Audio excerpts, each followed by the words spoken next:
Welcome to MARKETSnap Educational Series, an easy and convenient way of learning basic concepts about investing and financial markets. All explained in an easy and accessible form. The series starts with the basics of investing part. In this video, we will define what investing is and explain the different types of investments available. What is investing? Investing is the act of allocating resources, usually money, with the expectation of generating an income or profit. You can invest in different ways, such as using money to start a business, or investing in assets, such as purchasing real estate or stocks, in hopes of reselling them later at a higher price. Types of investments. There are many types of investments available. Some common types include 1. Stocks. Stocks represent shares of ownership in a company. They fall into the category of equity investments.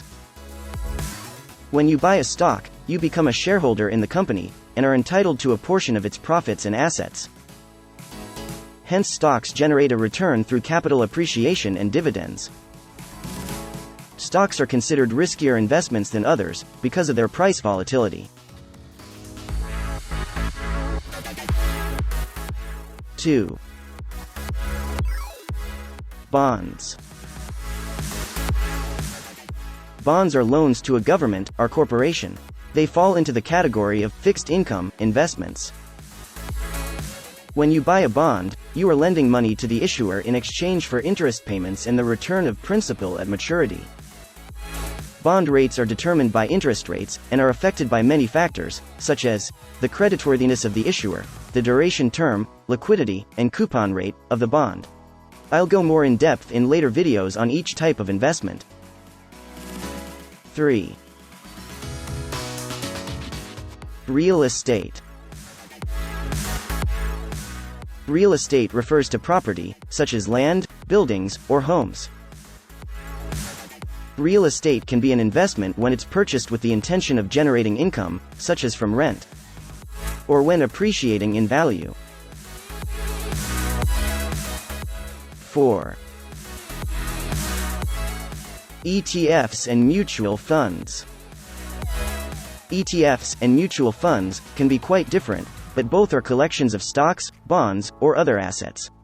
I will explain them more in details in the next videos, but for now, let's say that they provide investors with exposure to a diversified portfolio of securities, which can help reduce risk.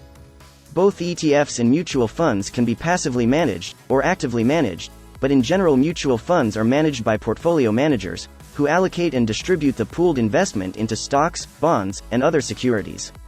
While most popular ETFs are passively managed index funds. But again, this is just a simplification, and we'll go more in depth on these later. 5. Cash. Cash refers to money in a bank account, or cash equivalent, such as a certificate of deposit, CD. Cash can generate a fixed interest income, especially in recent times of higher rates, although it hasn't been the case for the past decades of near zero rates. Cash is considered the safest investment asset, but it also provides the lowest return. The interest received usually doesn't cover the loss of purchasing power caused by inflation.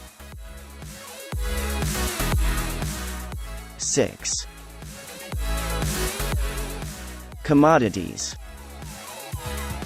Commodities are raw materials in natural resources, such as precious metals, like gold, silver, copper, etc., or agricultural products, such as wheat, corn, coffee, etc., or energy resources, like oil and gas, and all sort of other industrial raw materials.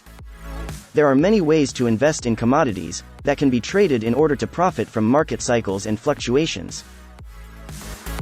At this point, before going ahead with the rest of the list, a clarification is needed. Personally, when I'm referring to investment, I tend to imply a long-term process, usually in a concrete business, rather than a short-term speculation. Although, for the informational sake of just this video only, I will stick to the official definition of investing, that is, the act of putting resources, like money, or effort, time, etc. into something, to make a profit, or get an advantage. So this will include all sort of other more speculative, high-risk, short-term investments that I usually prefer to call trading, just to differentiate. But that's just me. It's important to point out that what makes a speculative investment is not just the type of traded asset itself, but the way we trade it. In fact, while the nature of some assets makes them more prone to be speculative, like penny stocks or cryptocurrencies, really every type of asset can become a speculative tool. But now enough with the clarification, let's keep the list rolling. 7. Forex. Foreign exchange trading, or in short, Forex, is the activity of trading currencies in the hope of making a profit from the fluctuations in their exchange rates. Forex trading is a very liquid market, meaning that there is a lot of trading activity, and you can easily enter and exit positions. However, it is also a very volatile market, meaning that currency prices can fluctuate wildly, making it a high-risk trading. 8. Cryptocurrency. Cryptocurrencies are digital currencies that use encryption techniques to secure transactions and control the creation of new units. Cryptos have been highly controversial, and despite their great popularity in recent years, many still doubt their genuineness. While there have been stunning returns in some cases, especially for those who bought early, there have also been huge widespread losses of capital, caused by speculation and frauds related to cryptos.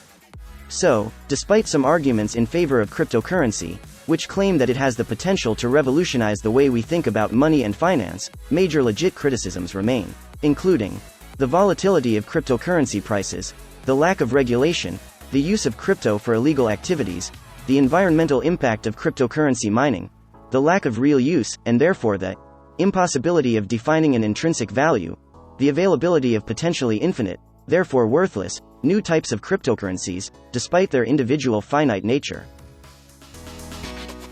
9. Collectibles. Collectibles are valuable items such as art, antiques, or coins.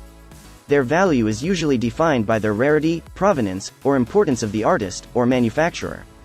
The main risk associated with investing in collectibles is the difficulty to sell them, especially at a price that will create a return.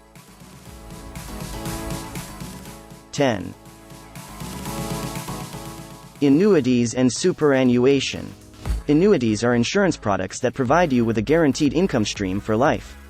They can be a good way to generate retirement income, but they can also be expensive. Superannuation funds are retirement savings accounts that are tax-advantaged. Superannuation funds can be invested in a variety of assets, such as stocks, bonds, and property. They can be a good way to save for retirement, but they can also be complex. In conclusion, investing is the act of putting money to work in the expectation of generating a return. This return can come in the form of income payments or capital gains. There are many different types of investments available, each with its own risks and rewards. Whatever type of investment you'll choose, here are some additional tips. Start small. If you are new to investing, it is a good idea to start small. This will allow you to learn the ropes without risking too much money. Diversify. Don't put all your eggs in one basket. By diversifying, you can reduce your risk. Invest for the long term. Investing comes with ups and downs. However, if you invest for the long term, you are more likely to see positive returns. Rebalance and review regularly. As your investment goals change, you will need to rebalance your portfolio. This means selling some of your investments and buying others. Have the right strategy. This will be a subject for the next video, always on the basics of investing. Thank you for watching. Please leave a like if you appreciate the educational series. See you on the next video. We'll see how to choose an investment strategy. And remember, if you subscribe you won't miss your tomorrow's convenient MARKETSnap overview.